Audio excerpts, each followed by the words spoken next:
Hello everyone, welcome back my YouTube channel. My name is Gulfasha और आप सभी देख रहे हैं मेरा official channel D U education club. I hope आप सभी ठीक होंगे और आप सभी अपनी अपनी स्टडी बहुत अच्छे से कर रहे होंगे।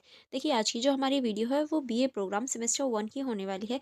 सेमेस्टर 1 में जो आपकी पॉलिटिकल साइंस है, आज हम इस पॉलिटिकल साइंस के इंपॉर्टेंट क्वेश्चंस कवर करेंगे।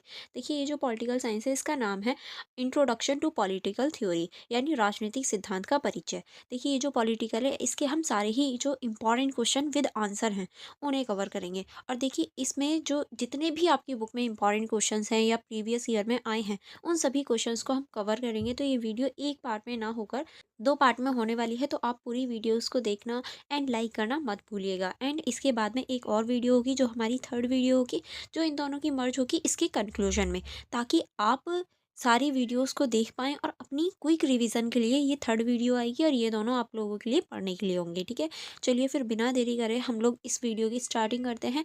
एंड आप लोग मेरे यूट्यूब चैनल को सब्सक्राइब कर लीजिए एंड बेल आइकन को प्रेस कर लीजिए, ताकि हमारी जब सेकंड वीडियो आए आप उसे देख पाएँ और अपने एग्जाम से पहले पहले प्रिपेयर हो जाएं।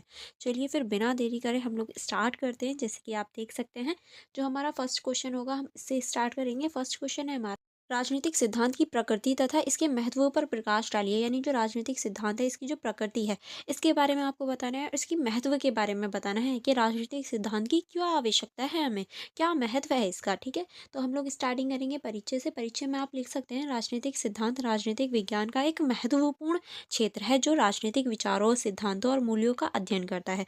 यानी जो राजनीतिक सिद्धांत है वो राजनीतिक विचारों, सिद्धांतों और मूल्यों का अध्ययन करता है। ये न केवल राजनीति के व्यवहारिक पक्ष को समझने में मदद करता है, बल्कि यह भी बताता है कि राजनीति का आदर्श स्वरूप कैसा होना चाहिए। यानी ये सिर्फ राजनीति को समझने और उसके पक्षों को समझने में हमारी हेल्प नहीं करता, बल्कि ये भी बताता है कि एक आदर्श राजनीति का जो स्वरूप है, यानी एक आदर्श राजनीति कैसी होनी चाहिए। ठीक है, चलिए आगे बढ़ेंगे। आगे अब हम देखेंगे राजनीतिक सिद्धांत की प्रकृति, यानी जो राजनीतिक सिद्धांत है उसकी प्रकृति कैसी है।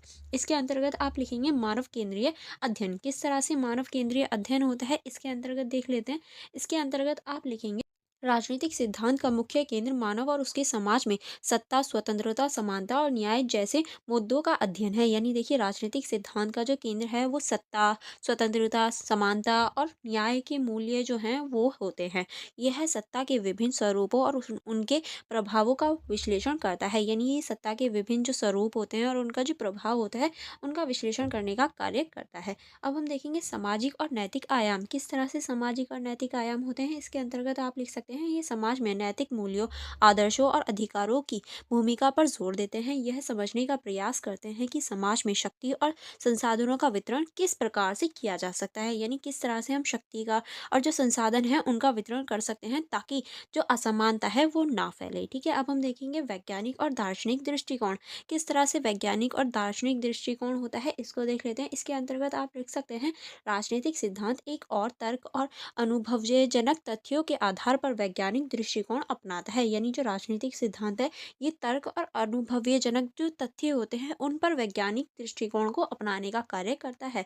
तो दूसरी ओर एक दार्शनिक के माध्यम से आदर्शवाद और नैतिकता पर बल देता है। अगर एक और ये चीजें करता है, दूसरी ओर जो दार्शनिक शास्त्र के माध्यम से आदर्शवाद और नैतिकता पर भी बल देता है। ठीक है, अब आगे चलेंगे। आगे हम देखेंगे सामायिक और ऐतिहासिक। यानी सामायिक और ऐतिहासिक को देख लेते हैं। इसके अंतर्गत हम देखेंगे राजनीतिक सिद्धांत का स्वरूप ऐतिहासिक और सामायिक दोनों है। यह अतीत की घटनाओं और विचारों से सीख लेकर वर्तमान राजनीतिक समस्याओं का समाधान प्रस्तुत करता है। यानी देखिए, ये जो इतिहास है, इतिहास की चीज़ों को समझता है और उनसे सीख लेकर जो वर्तमान यानी प्रेजेंट टाइप में जो प्रॉब्लम्स होती हैं उनका सोल्यूशन निकालता है। ठीक है, अब हम देखेंगे सार्वभौमिक और सापेक्ष। यानी किस तरह से सार्वभौमिक और ये सापेक्ष की भूमिका निभाता है, चलिए इसको देख लेते हैं। इसके अंतर्गत आप लिख सकते हैं, राजनीतिक सिद्धांत सार्वभौमिक मूल्यों की बात करता है, जैसे स्वतंत्रता और समानता, लेकिन यह समाज और संस्कृति के सापेक्ष भी होता है। यानी देखिए, जो राजनीतिक सिद्धांत है वो स्वतंत्रता, समानता की तो बात करता है, लेकिन ये सांस्कृतिक रूप से संपेक्ष भी होता है। ठीक है, अब हम देखेंगे राजनीतिक सिद्धांत का महत्व,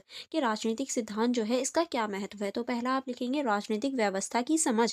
किस तरह राजनीतिक सिद्धांत नागरिकों को नेताओं और राजनीतिक प्रणालियों और उसके तत्वों को समझने में सहायता करता है। यह सत्ता, सरकार और कानून की भूमिका को स्पष्ट करता है। यानी जो राजनीतिक सिद्धांत है वो नेताओं की जो रणनीतियाँ होती हैं, राजनीतिक चीज़ें होती हैं, उनको समझने में नागरिकों को मदद करता है। सत्ता हो गई, सरकार हो गई और जो कानून है उसकी जो जो भूमिका है उसको समझने में भी स्पष्टता दिखाता है और उसको समझने में मदद करता है नागरिकों के लिए। ठीक है, नेक्स्ट आप इसमें लिखेंगे समाज में न्याय और समानता की स्थापना, यानी जो न्याय समाज है उसमें न्याय और जो समानता है उसकी भी स्थापना करता है। किस तरह से?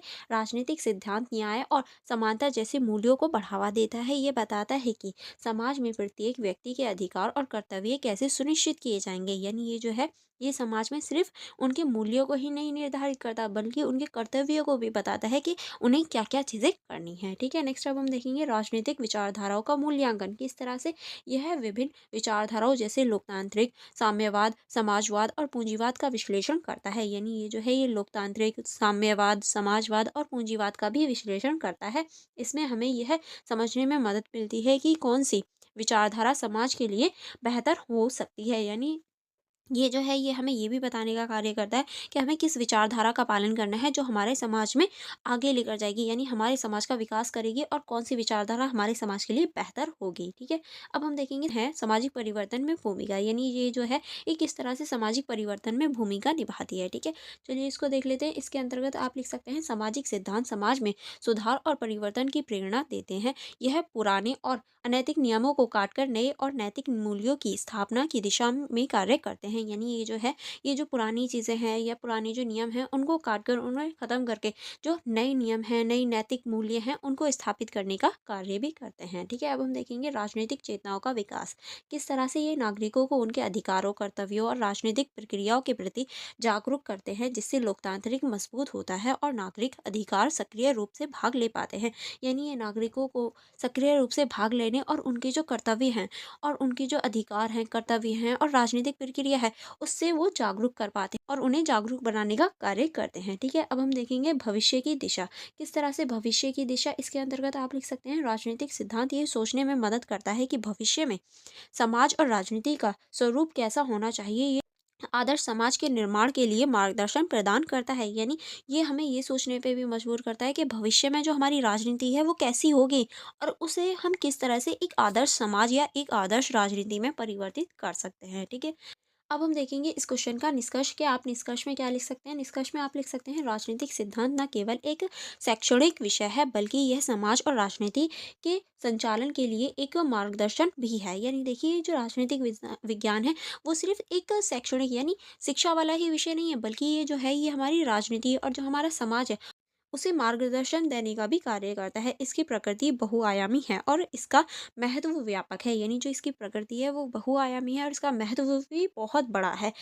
यह हमें न केवल राजनीतिक प्रणाली को समझने में मदद करता है बल्कि समाज में नैतिकता, न्याय और समानता की स्थापना में भी सहायक है। जैसे कि अभी हमने देखा ये सिर्फ राजनीतिक प्रणाली को ही नहीं बताता या ये राजनीतिक प्रणाली को बनाने का कार्य नहीं करता बल्कि ये जो हमारी नैतिकता है, न्याय है और समानता है उसको भी स्थापित करने में सहायक है। इसीलिए राजनीतिक सिद्धांत का अध्ययन समाज के प्रत्येक व्यक्ति के लिए महत्वपूर्ण हो जाता है। इसीलिए सभी को राजनीतिक सिद्धांत का जो अध्ययन है वो करना चाहिए। ठीक है, नेक्स्ट क्वेश्चन की तरफ चलेंगे। नेक्स्ट क्वेश्चन है हमारा स्वतंत्रता की मार्क्सवादी अवधारणा क्या है तथा स्वतंत्रता की विभिन्न धारणाएं बताइए। यानी स्वतंत्रता की जो मार्क्सवादी अवधारणा है उसके ऊपर आपको चर्चा करनी है और स्वतंत्रता की जो विभिन्न धारणाएं हैं उसके ऊपर आपको चर्चा करनी है। देखिए अगर स्वतंत्रता से रिलेटेड कोई भी क्वेश्चन आता है तो आप उसमें ये ऐड कर सकते हैं।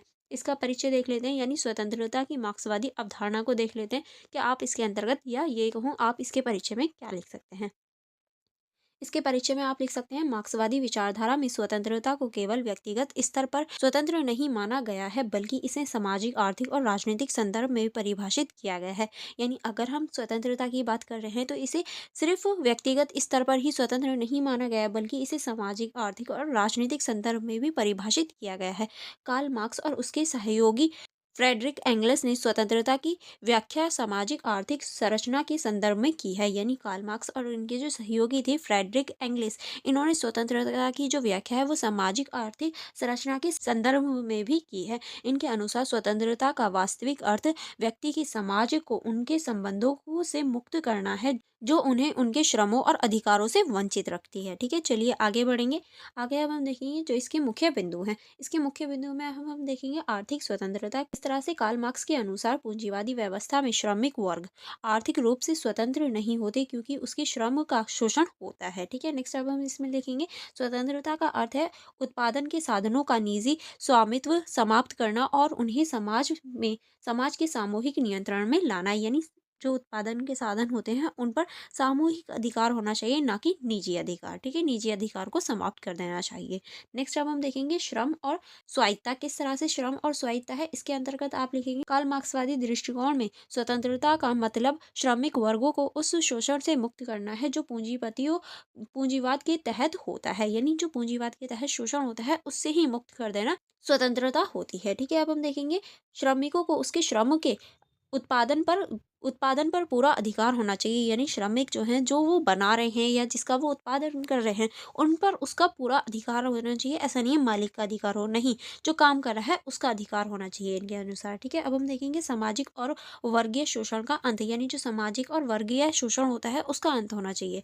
किस तरह से, इसके अंतर्गत आप लिख सकते हैं स्वतंत्रता तभी संभव है जब समाज से वर्गीय विभाजन समाप्त होगा। कार्ल मार्क्स के अनुसार वर्गहीन समाज में ही वास्तविक स्वतंत्रता संभव है। यानी इनके जो वर्ग व्यवस्था है उसको खत्म कर देना चाहिए, तभी हम एक्चुअल में जो स्वतंत्रता है उसे प्राप्त कर पाएंगे। ठीक है, अब हम आगे चलेंगे। आगे हम देखेंगे व्यक्तिगत और सामूहिक स्वतंत्रता। इसके अंतर्गत आप लिख सकते मार्क्सवादी दृष्टिकोण में व्यक्तिगत स्वतंत्रता का महत्व है, लेकिन इसमें सामूहिक स्वतंत्रता के साथ जोड़ा गया है। यानी देखिए, इसमें व्यक्तिगत स्वतंत्रता का भी महत्व है, लेकिन इसे भी जो सामूहिक स्वतंत्रता होती है उसके साथ जोड़कर देखा गया है। ठीक है, अब हम इसमें देखेंगे व्यक्ति तभी स्वतंत्र हो सकता है जब समाज के सभी लोग समान रूप से स्वतंत्र हो। यानी व्यक्ति की जो स्वतंत्रता है वो तभी संभव है जब समाज में सभी लोग एक रूप से स्वतंत्र हो, तभी व्यक्ति की स्वतंत्रता हो सकती है। ठीक है, नेक्स्ट अब आगे लिखेंगे राजनीतिक स्वतंत्रता और राज्य का लोप। किस तरह से राजनीतिक स्वतंत्रता और राज्य का लोप होता है, इसके अंतर्गत आप लिखेंगे मार्क्सवाद के अनुसार पूंजीवाद राज्य स्वतंत्रता को नियंत्रित करता है। ठीक है, नेक्स्ट अब हम देखेंगे वर्गहीन समाज में राज्य की आवश्यकता समाप्त हो जाएगी और तब वास्तविक स्वतंत्रता प्राप्त होगी। यानी देखिए, वर्गहीन समाज में जो राज्य है उसकी भी आवश्यकता खत्म हो जाएगी, तभी हमें वास्तविक स्वतंत्रता प्राप्त होगी। ये मार्क्सवाद के अनुसार है। ठीक है, अब हम देखेंगे स्वतंत्रता की विभिन्न धारणाएं। यानी जो स्वतंत्रता है उसकी विभिन्न कौन कौन सी धारणाएं दे रखी हैं। स्वतंत्रता की अवधारणा को विभिन्न विचारों ने अलग अलग दृष्टिकोण से परिभाषित किया है। इन विचारकों को मुख्यतः 3 श्रेणियों में विभाजित किया है। यानी देखिए, स्वतंत्रता को लेकर अलग अलग व्यक्तियों की अलग अलग दृष्टिकोण है। अब जो इन सभी दृष्टिकोणों को 3 प्रमुख श्रेणियों में विभाजित किया है, अब हम उन्हें ही देखेंगे कि किस तरह से हम इसे देख सकते हैं। पहले हम देखेंगे नकारात्मक स्वतंत्रता। नकारात्मक स्वतंत्रता की परिभाषा आप लिख सकते हैं, यह स्वतंत्रता की वह धारणा है जिसमें व्यक्ति को बाहरी बाधाओं और हस्तक्षेपों से मुक्त होना चाहिए। यानी इनका मानना होता है नकारात्मक स्वतंत्रता वालों का कि जो व्यक्ति है उसकी जो बाहरी बाधाएं और हस्तक्षेप है उससे वो मुक्त होना चाहिए। जो इसके प्रमुख विचारक हैं वो हैं थॉमस हॉब्स और जॉन लॉक और इसे बेलिन। ये इसके प्रमुख विचारक हो गए। और इसके जो मुख्य बिंदु हैं इसमें आप लिख सकते हैं व्यक्ति अपनी इच्छा अनुसार कार्य कर सकता है जब तक वह दूसरों की स्वतंत्रता को बाधित ना करे। यानी जो व्यक्ति है वो अपनी इच्छा अनुसार अपना कार्य करे या फिर जो उसे करना है वो करे, बस दूसरों की जो स्वतंत्रता है वो उसको बाधित ना करे, उसे कोई नुकसान ना पहुंचाए। ठीक है, आगे आप इसमें लिखेंगे इसमें राज्य का हस्तक्षेप न्यूनतम होना चाहिए। यानी राज्य कोई भी हस्तक्षेप नहीं करेगा किसी की भी स्वतंत्रता में। जो दूसरी स्वतंत्रता होती है वो होती है हमारी सकारात्मक स्वतंत्रता। इसकी परिभाषा देखेंगे, यह स्वतंत्रता की वह धारणा है जिसमें व्यक्ति अपनी आंतरिक क्षमताओं का पूर्ण कर सकता है। ये जो है ये व्यक्ति की ऐसी स्वतंत्रता होती है जिसमें व्यक्ति जो है वो अपनी आंतरिक जो क्षमताएं हैं और जो शक्ति है उसको विकास कर सके, उसका पूरा कर सके। ठीक है, अब हम देखेंगे प्रमुख विचारक। इसके जो प्रमुख विचारक हैं वो हैं जीन जैक रूसो, हेंगेल और T.H. ग्रीन। ये इसके प्रमुख विचारक हैं। देखिए, सबके विचारक बहुत ज़्यादा इंपॉर्टेंट है, तो आप सभी के विचारक भी ज़रूर याद कीजिएगा। इसके जो प्रमुख बिंदु हैं उसमें आप लिख सकते हैं व्यक्ति को अपनी इच्छाओं और लक्ष्यों को प्राप्त करने का साधन और अवसर उपलब्ध होना चाहिए। यानी इनके अनुसार जो व्यक्ति है उसको अपनी इच्छाएं और जो लक्ष्य है उसको प्राप्त करने के लिए उपयुक्त जो साधन होते हैं वो होने चाहिए, तभी तो वो अपने लक्ष्य या फिर अपनी इच्छा को पूरा कर पाएगा। इसमें राज्य और समाज की सकारात्मक भूमिका होती है। यानी राज्य भी और जो समाज है वो भी सकारात्मक रूप से भूमिका निभाता है। नेक्स्ट अब हम देखेंगे सामूहिक स्वतंत्रता। सामूहिक स्वतंत्रता की परिभाषा देखेंगे, इसके अंतर्गत आप लिख सकते हैं यह स्वतंत्रता की वह धारणा है जिसमें समाज के सभी वर्गों को समान अवसर और साधन प्राप्त होते हैं, यानी सभी वर्गों को समान अवसर और समान साधन प्राप्त होना सामूहिक स्वतंत्रता कहलाता है। और इसके जो प्रमुख विचारक हैं वो मार्क्स हैं, गांधी हैं और अम्बेडकर हैं, यानी इनके अनुसार ये सामूहिक स्वतंत्रता होनी चाहिए। इसके जो प्रमुख बिंदु हैं इसमें आप लिख सकते हैं, समाज में सभी व्यक्तियों को समान रूप से स्वतंत्रता प्राप्त होनी चाहिए, यानी सभी व्यक्तियों को एक समान स्वतंत्रता प्राप्त होनी चाहिए। ऐसा नहीं है किसी को कम या ज़्यादा हो, ठीक है। नेक्स्ट आप इसमें लिखेंगे आर्थिक, सामाजिक और राजनीतिक समानता पर बल दिया जाता है, यानी इसके अंतर्गत जो आर्थिक है, सामाजिक है और राजनीतिक स्वतंत्रता है उस पर बल दिया जाता है, ठीक है। अब हम देखेंगे अन्य विचारधारा के अंतर्गत पहला आप लिखेंगे राजनीतिक स्वतंत्रता, व्यक्ति को अपनी सरकार चुनने और नीति निर्माण में भाग लेने का अधिकार है, यानी जो व्यक्ति है वो अपनी सरकार खुद चुन सकता है और नीति निर्माण में भी भाग ले सकता है। अब हम देखेंगे आर्थिक स्वतंत्रता, व्यक्ति को अपने संसाधनों और श्रम का स्वतंत्र रूप से उपयोग करने की स्वतंत्रता, यानी व्यक्ति जहाँ चाहे वहाँ अपने संसाधनों का यूज़ कर सकता है और अपने श्रम का यूज़ कर सकता है, वो अपनी मर्जी का मालिक होना चाहिए, ठीक है। चलिए आगे बढ़ेंगे। आगे अब हम देखेंगे सांस्कृतिक स्वतंत्रता। इसके अंतर्गत आप लिख सकते हैं व्यक्ति को अपनी भाषा, धर्म और परंपराओं का पालन करने की स्वतंत्रता होनी चाहिए, यानी जो भी व्यक्ति जिस भी भाषा को बोलना चाहे उस भाषा का चयन कर सकता है, जो भी धर्म चाहे वो उस धर्म का पालन कर सकता है, अपनी परंपराओं का पालन कर सकता है, वो अपनी धर्म को, अपनी परंपराओं को पालन करने के लिए स्वतंत्र होता है, ठीक है। अब हम देखेंगे इस क्वेश्चन का निष्कर्ष। निष्कर्ष में आप लिख सकते हैं स्वतंत्रता की अवधारणा अलग अलग विचारों और विचारधाराओं के आधार पर भिन्न भिन्न होती है। मार्क्सवादी दृष्टिकोण स्वतंत्रता को सामाजिक और आर्थिक संदर्भ में देखते हैं। अभी हमने देखा कि अलग अलग विचारकों और अलग अलग विचारधाराओं से जो स्वतंत्रता की अवधारणा है वो भी अलग अलग है। जैसे कि अगर हम मार्क्सवादी दृष्टिकोण की बात करें तो स्वतंत्रता जो होती है वो हमारी सामाजिक और आर्थिक संदर्भ में देखी जा सकती है, जबकि अन्य विचारकों ने इसे व्यक्तिगत और राजनीतिक संदर्भ में परिभाषित किया है। और अभी हमने औरों के भी विचार देखे जो कि इसे व्यक्तिगत और राजनीतिक संदर्भ में परिभाषित करते हैं। नकारात्मक, सकारात्मक और सामूहिक स्वतंत्रता की यह धारणाएं मिलकर स्वतंत्रता की व्यापक समझ को प्रदान करती है, क्योंकि अभी हमने देखा स्वतंत्रता तीन प्रकार की होती है।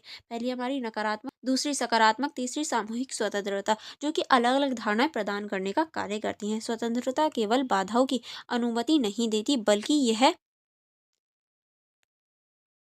व्यक्ति और समाज दोनों के विकास के लिए अनिवार्य है, यानी देखिए ये सिर्फ बाधाओं या फिर स्वतंत्रता ही प्रदान नहीं करती, बल्कि ये व्यक्ति और जो समाज है उसके विकास के लिए भी अनिवार्य है, या ये कहें इम्पॉर्टेंट है।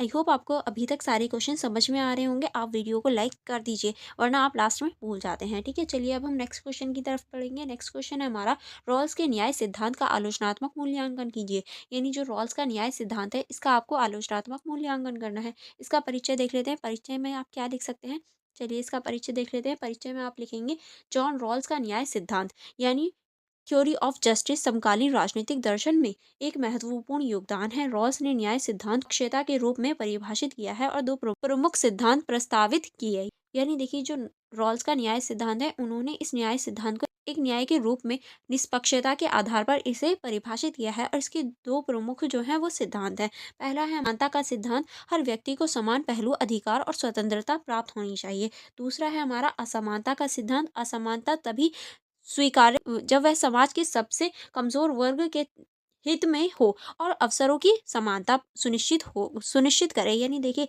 एक तो इनकी धारणा है कि सभी को समान अधिकार होने चाहिए, और दूसरी है असमानता का सिद्धांत, जिसमें जो है वो असमानता तब स्वीकार्य है, यानी असमानता तब होनी चाहिए जब वो सबसे कमजोर वर्ग के लिए हित में काम कर रही हो।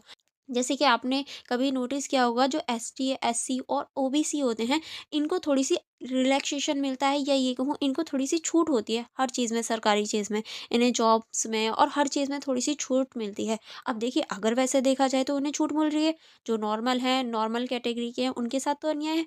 बट उनकी जो जाति है, या ये कहें उनके जो लोग हैं वो बहुत ज़्यादा पिछड़े हुए हैं, और अब से नहीं, हमारे इतिहास से ही पिछड़े हुए हैं, और उन्हें आगे लाने के लिए उन्हें थोड़ी-सी ज़्यादा चीज़ें देने की, या ये कहूँ थोड़ी-सी रिलैक्सेशन देने की आवश्यकता होती है, ताकि वो भी अपना विकास कर पाएँ। तो वो समाज के जो सबसे दबे हुए लोग हैं, उनकी हेल्प करता है। इसी वजह से वो जो असमानता है वो स्वीकार्य होगी, या उस असमानता को स्वीकार किया जा सकता है, ठीक है। अब हम देखेंगे इसके अंतर्गत, हालांकि यह सिद्धांत व्यापक रूप प्रशंसा प्राप्त करता है, लेकिन इसके आलोचनात्मक पहलू को भी नजरअंदाज नहीं किया जा सकता, यानी इसकी आलोचना भी होती है, ठीक है। अब हम देखेंगे रॉल्स के न्याय सिद्धांत की आलोचना, यानी जो रॉल्स हैं इनका जो न्याय सिद्धांत है इसकी आलोचना किस आधार पर की जाती है।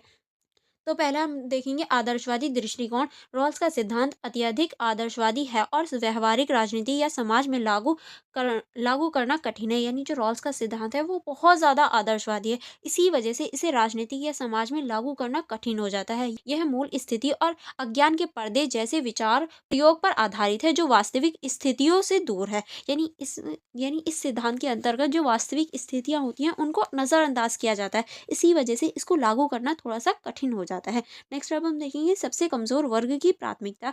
यानी जो सबसे कमज़ोर वर्ग है उसको प्राथमिक माना जाता है।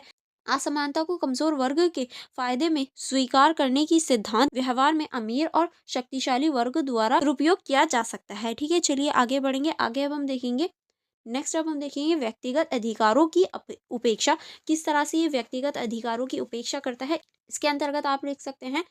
आलोचकों का तर्क है कि रॉल्स सामूहिक भलाई पर इतना ज़्यादा जोर देते हैं कि वो व्यक्तिगत की स्वतंत्रता और उसके अधिकारों को अनदेखा कर देते हैं। यानी जो इनके आलोचक हैं उनका तर्क है कि जो रॉल्स का सिद्धांत है वो सामूहिक भलाई पर इतना ज़्यादा जोर देते हैं कि जो व्यक्तिगत स्वतंत्रता होती है वो उसको नज़रअंदाज कर देते हैं। ठीक है, अब हम देखेंगे सामाजिक और सांस्कृतिक विविधताओं की उपेक्षा। इसके अंतर्गत आप लिख सकते हैं रॉल्स का सिद्धांत एक समरूप समाज की परिकल्पना करता है और बहुसांस्कृतिक समाजों की जटिलताओं को पर्याप्त रूप से संबोधित नहीं करता। ठीक है, अब हम देखेंगे मार्क्सवादी आलोचना। यानी जो मार्क्सवाद हैं वो किस तरह से इनके आलोचना करते हैं, इसके अंतर्गत आप लिख सकते हैं मार्क्सवादी दृष्टिकोण से रॉल्स का सिद्धांत पूंजीवादी समाज की असमानताओं को वैध ठहराने का प्रयास करता है और वर्ग संघर्ष को नज़रअंदाज करता है। यानी इनके अनुसार जो पूंजीवादी व्यवस्था है वो गलत है और जो असमानता है या संघर्ष और जो वर्ग संघर्ष है उसको नज़रअंदाज करने का कार्य करता है।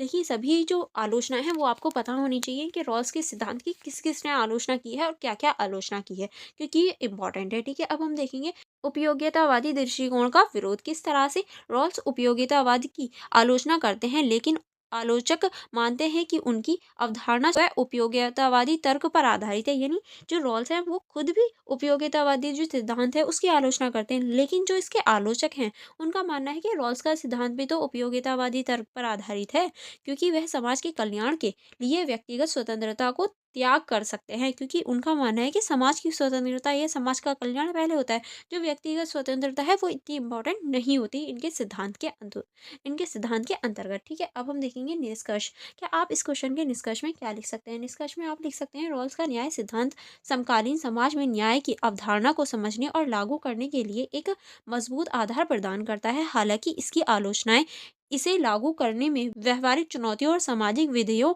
के प्रति इसकी संवेदनशीलता की कमी को उजागर करती हैं। यानी देखिए ये जो है ये लागू हो सकता है, लेकिन इसकी जो चुनौतियां हैं और इसकी जो आलोचना है वो इसे कहीं न कहीं संदर्भित करने का कार्य करती हैं। यह सिद्धांत आदर्श समाज के निर्णय के लिए प्रेरणा देता है, लेकिन इसे व्यावहारिकता के साथ संतुलित करना आवश्यक है। यानी ये देखिए ये जो है ये एक हमें आदर्श समाज की प्रेरणा तो देते हैं, लेकिन इसे व्यावहारिकता के साथ संतुलन करना बहुत ज़्यादा आवश्यक है, तभी हम इसको अपना सकते हैं। ठीक है, चलिए आगे बढ़ेंगे नेक्स्ट क्वेश्चन की तरफ।